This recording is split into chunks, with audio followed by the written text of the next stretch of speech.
Hello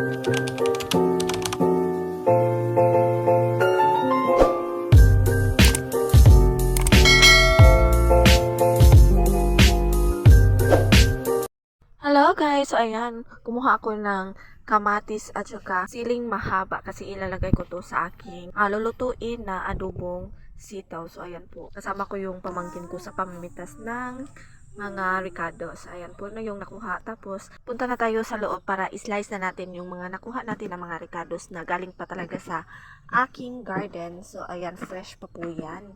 Yung mga ricados na ipanglagay ko sa aking lulutuin na adobong sitaw. At saka meron din akong onions dito na bigay ng auntie ko. Lahat ng mga ricados na ipanglagay ko sa aking lulutuin ay puro po yan libre. Ayan po lahat yung mga na-slice ko na mga ricados. Ayan, nilagay ko na lang dyan sa platito. At saka nagayat din ako ng karning baboy na ipangsahog natin sa lulutuin natin mamaya.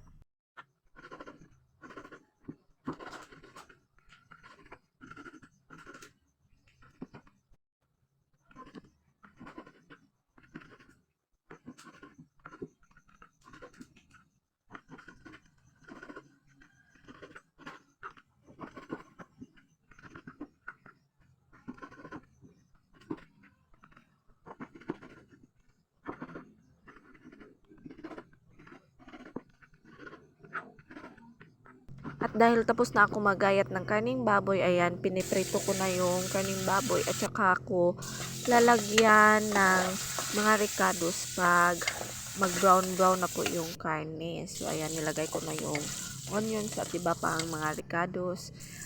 At yung bawang pala, nakalimutan ko. So, ayan po yung sitaw. Sitaw at saka yung patula ay galing po yan sa aking garden. So, hindi ko na po ipinapakita sa inyo sa aking pag-harvest kasi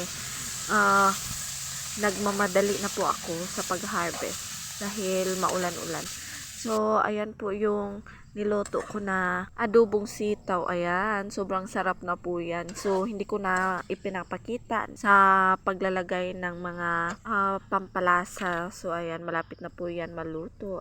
Ayan, sobrang nakakatakam na po yung niluto ko na adobong sitaw. Ayan, kain po tayo.